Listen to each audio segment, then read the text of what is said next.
Namaste and welcome to another episode of Itihasdhir. What we're going to be talking about today is not a book, but about our Vedic ancestress, Ilā. Namaste and welcome, Dr. Koenraad Elst. Namaste. So, sir, let us dive right into it. Can you tell us who is Ilā? Yes.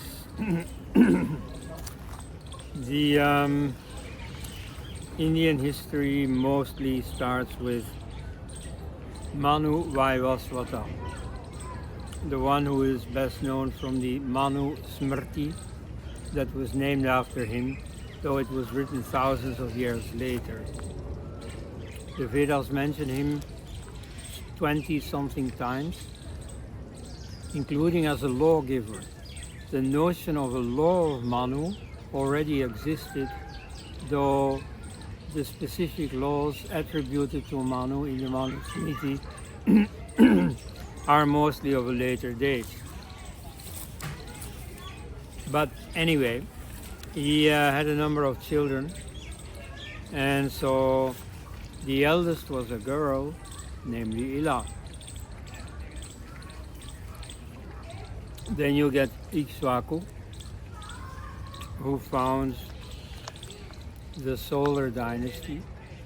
He remains in the capital Ayodhya, founded by Manu Vaivasvata, though it was not probably the Ayodhya where Rama lived many generations later, because that city was founded by Rama's grandfather Aja. Anyway, so he lived some time earlier.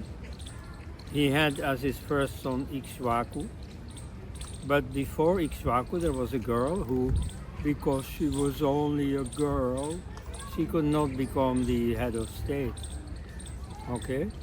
In fact, she made way for her brother, moved to a nearby city and married a certain Buddha, the awakener. And they had a child, Pururavas, and he founded the lunar dynasty. So in fact, she is the foremother of the lunar dynasty. The lunar dynasty is rather important in India's history. It had a descendant, Yayati, who himself had 5 sons, and they become the ancestors of 5 tribes. One of them is the Yadava tribe, descendants of Yadu, which includes Krishna. One is the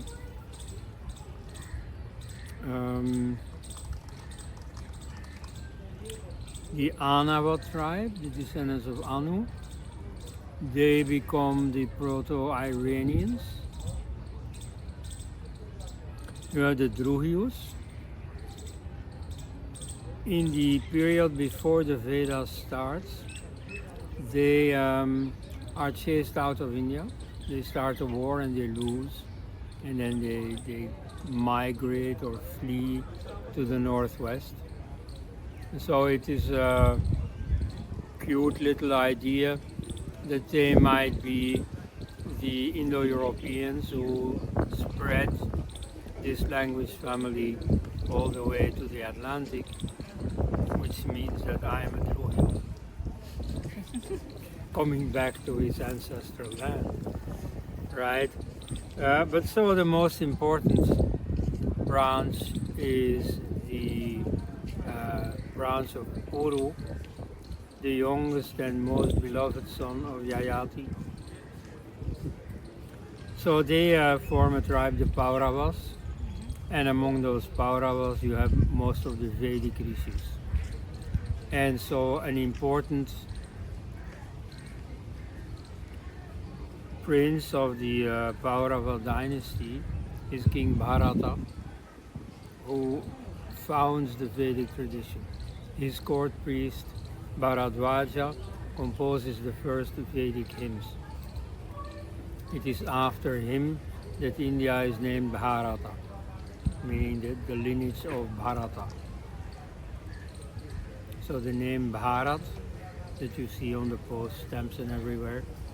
Bharat means, in fact, Veda lands. It means the land of the founder of the Vedas. But so they are all descendants of Ilā. Their foremother is Ilā. And the Vedic rishis were very much conscious of this, to the extent that they deified Ilā. Ilā became one of a triplet of goddesses. Ilā Bharati, of the Bharata clan, the descendants of King Bharata. And Saraswati, the life artery of the Vedic civilization, so the river Saraswati. So she was very much worshipped, Ilā. And the Vedic people are sometimes called the Ailas, the descendants of Ilā. That makes her important enough, I would think. Also, are there different versions of Ilā that we don't know about? Well, there is a version that we do know about, and many people think, in fact, that that is the true story of Ilā. It is not. In the Wikipedia, you know, as a typical source representing the received wisdom, the stuff that everybody believes.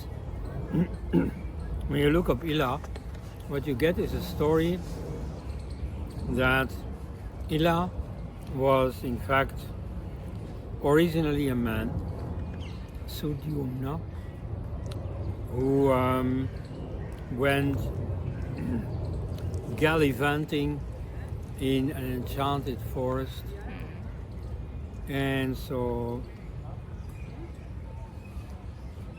it was a forest that was the preserve of Shiva and Parvati, and so that Parvati could hang around there without the lustful eyes of a man looking at her. The forest was enchanted in this way that no man would be allowed into it. Oh. And if men somehow lost their way and ended up in there, then what happened would be found out, to his unpleasant surprise, by this King Sudyumna. He went swimming in a pond, and when he came out, he looked at himself and he saw that he had become a woman. Yes, that was slightly embarrassing. And okay, you know, nothing to do about it.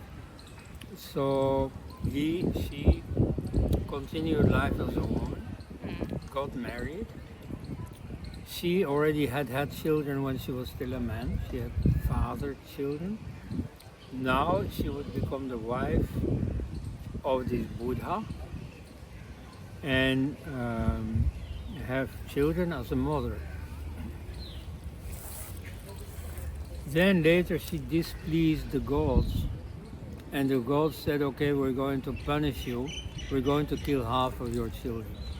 But we're not that angry with you. You get a boon. You yourself can choose which half. That's a boon. Well, that's like Sophie's Choice. Maybe this inspired that movie. Choose which children you want killed. That's what it in fact amounts to. Anyway, she does. She says, well, okay, you know, a mother loves her children far more than a father does. So take the half that I've had as a father. Leave those alive that I've had as a mother. Then, some more time later, she pleases the gods. And the gods say, well, okay, you know, we'll give you a boon. You can choose yourself whether to go on living as a man or as a woman. So she has her answer immediately ready. She says, I want to go on living as a woman. Oh, the gods are curious. Yes, she explains, That is because a woman enjoys the sex act 9 times more than a man does. That you see as a comparative linguist, but also comparative mythologist. I can't help linking to the Greek mythology, where you have a similar story. You have a sage called Tiresias, and so one of the epic heroes, either Ulysses or Aeneas, meets him on a visit to the underworld. So he's living in the realm of the dead. But so he has experience in life as both a man and a woman. So asked to compare the two, he says exactly the same thing. Oh yeah, it's much better to be a woman because then you enjoy it 9 times as much. And it was a very well-known story among the Greeks, because another element of Greek mythology, the famous adventurousness of Zeus, much disliked by his legal wife Hera. So again, you know, he goes after some girl and Hera gets angry with him. And he justifies himself. He says, yeah, but you know, you enjoy it 9 times as much as I do. Therefore, I have to do it 9 times as often as you do. So it's a fairly well-known story. And so here, some poet, you know, applies it to the story of Ilā. Now, what has really happened? So in the Wikipedia, they give that as the story of Ilā. In fact, when you compare the different stages of Sanskrit literature, you find that the Vedic story about the foremother Ilā, whose womanhood is never ever questioned, is the original story. And so it's only in the Puranas, which is like 2,000-3,000 years later, Puranas, first millennium AD, that you get these variations, and they apparently have to do with the fact that by that time the view of the relation between the sexes has very much rigidified. And so in the old days you had a realistic view of, you see, men and women are statistically different. Men are statistically more masculine, women more feminine. But you have all kinds of variations within both groups. So you have women who feel attracted to becoming an engineer or maybe a coal miner or so. I don't know too many, but you know, it's possible. And you have men who become kindergarten teachers or nurses or so. They're also becoming female athletes and Right. literally becoming females now. But so in the Vedic age, the attitude towards this is far more natural. Like for instance, among the rishis, most are men. The most famous ones, Vasishtha, Dirghatamas and so on, are men. But you also have female rishis, or rishikas as they are called. And nobody ever makes an issue of this. Nobody's, how dare a woman speak up in our assembly or something. No, you find one of the greatest rishis, Yajnavalkya, debating with Gargi, who is a female rishi. And so this was normal, but it was not 50-50. Because women would, you know, have the care of children and so on, so they would go less far in developing their philosophical skills, therefore have less to say to the public, therefore would become less famous than the men do. As compared to the male counterparts. Yeah. But so they had a far more natural attitude, and so that a woman was prominent rather than a man, that was perfectly possible. So in the solar dynasty they could look up to Vasishtha. In the lunar dynasty they had to look up to a woman, namely Ilā. And that was no problem at the time. They called themselves Ilas. And so you had in those days, for instance, also a number of men who, instead of a patronym, had a matronym, who were named after their mother.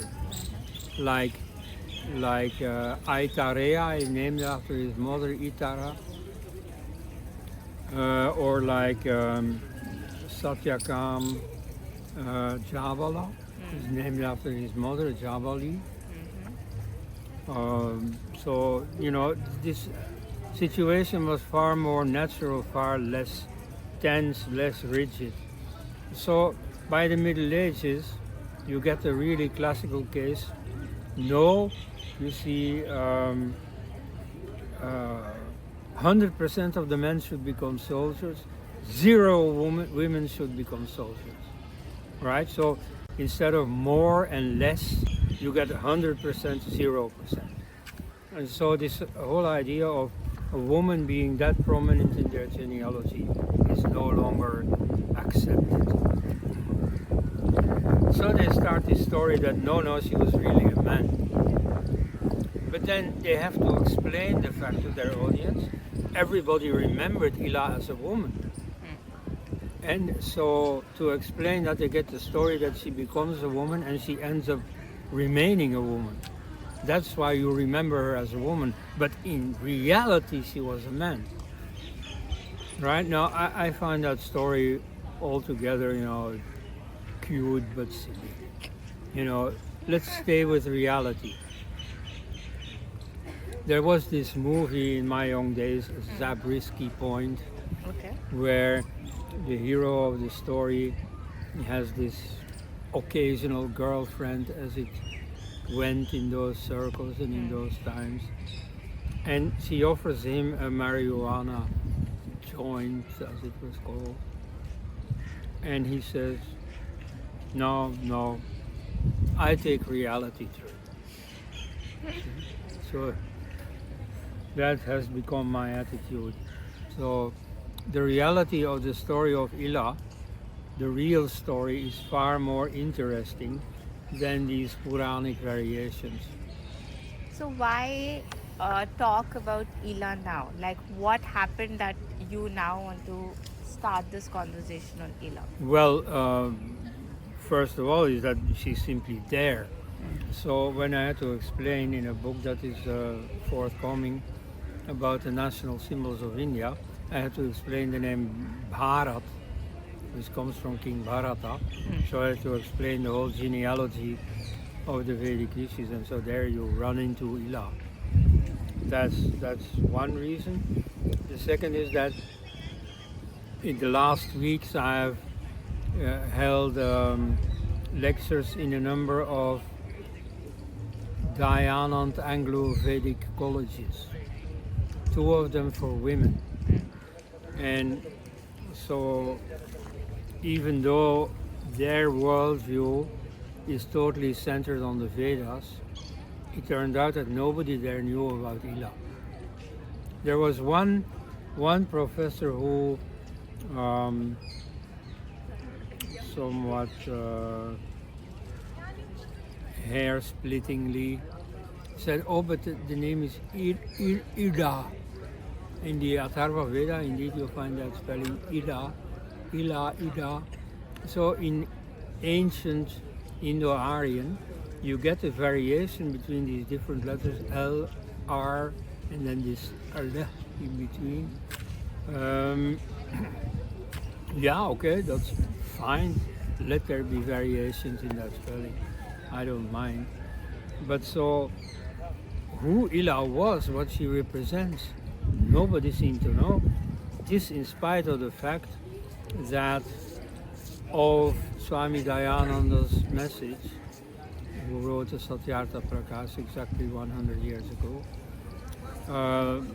What they had mostly retained was the feminine element in it, the issue of women's education and so on, what they strongly promote.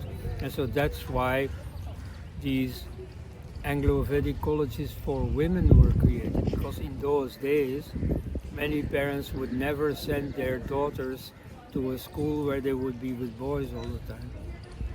So you had gender separate education. Okay, so you see, all the papers that they read was all about women's rights and so on, with a lot of mixture of Dayananda's message with modern Western feminism, woke feminism. Anyway, so my idea was, okay, all this Americanized talk, all very fine, but how come you, basing yourselves on the Vedas, on back to the Vedas, Veda fundamentalism, nobody among you talks about Ilā. So I thought, well, let's set the record straight. That's wonderful, sir. So, sir, you mentioned your book, India's National Symbols. When can we expect it to hit the shelves? Well, in a month or so, Okay. April 2025. And there we'll also have a reference of Ilā. Yeah, of course, he's very much mentioned in there. I devoted a paper to her a few years ago. I was in Allahabad University, and it was a conference about the Vedic phrase Ekam Sat Vipra Bahudha Vadanti. The sages call the one reality by many names, which is usually interpreted in a monistic sense, that you have many gods, Indra, Varuna, Mitra, and so on, but that they are all faces of one divine reality.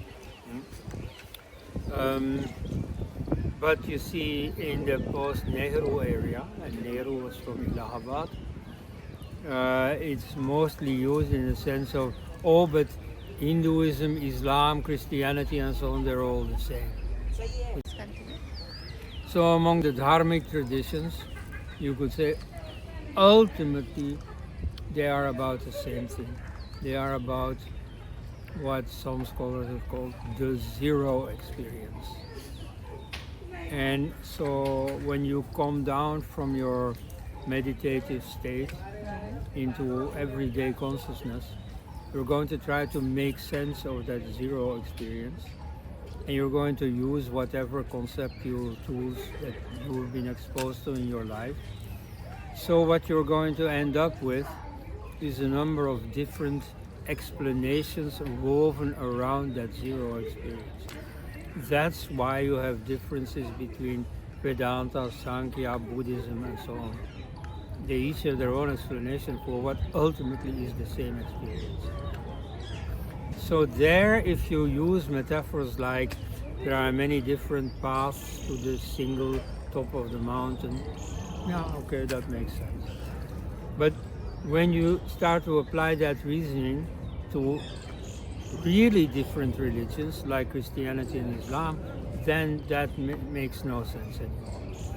You see, a notion of enlightenment or liberation is common to the different Hindu sampradayas, sects, but doesn't exist in Christianity or Islam.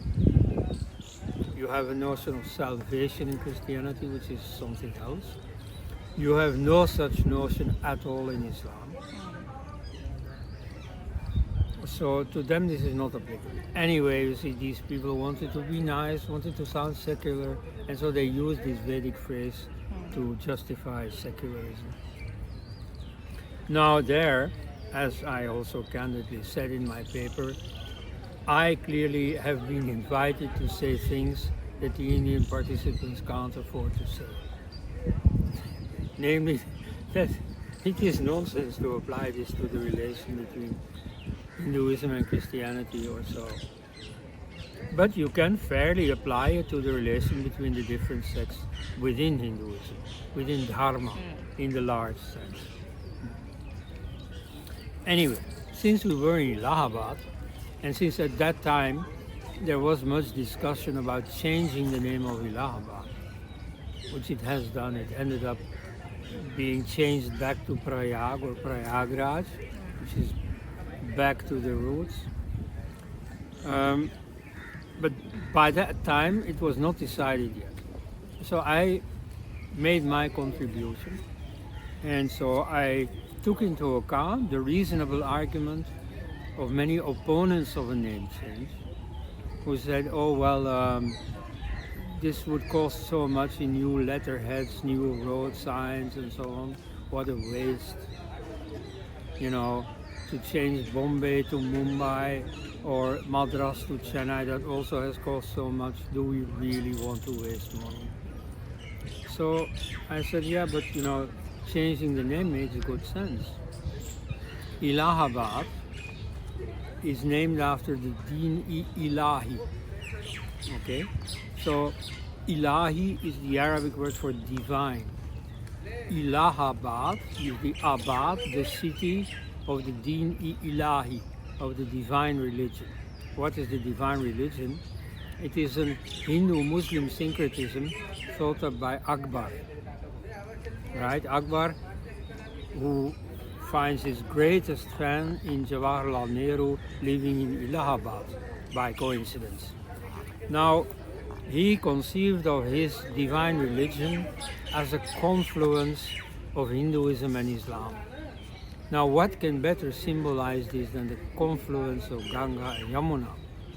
So, there was a terrain there where there was every so many years a Hindu gathering, still in existence, the Kumbh Mela.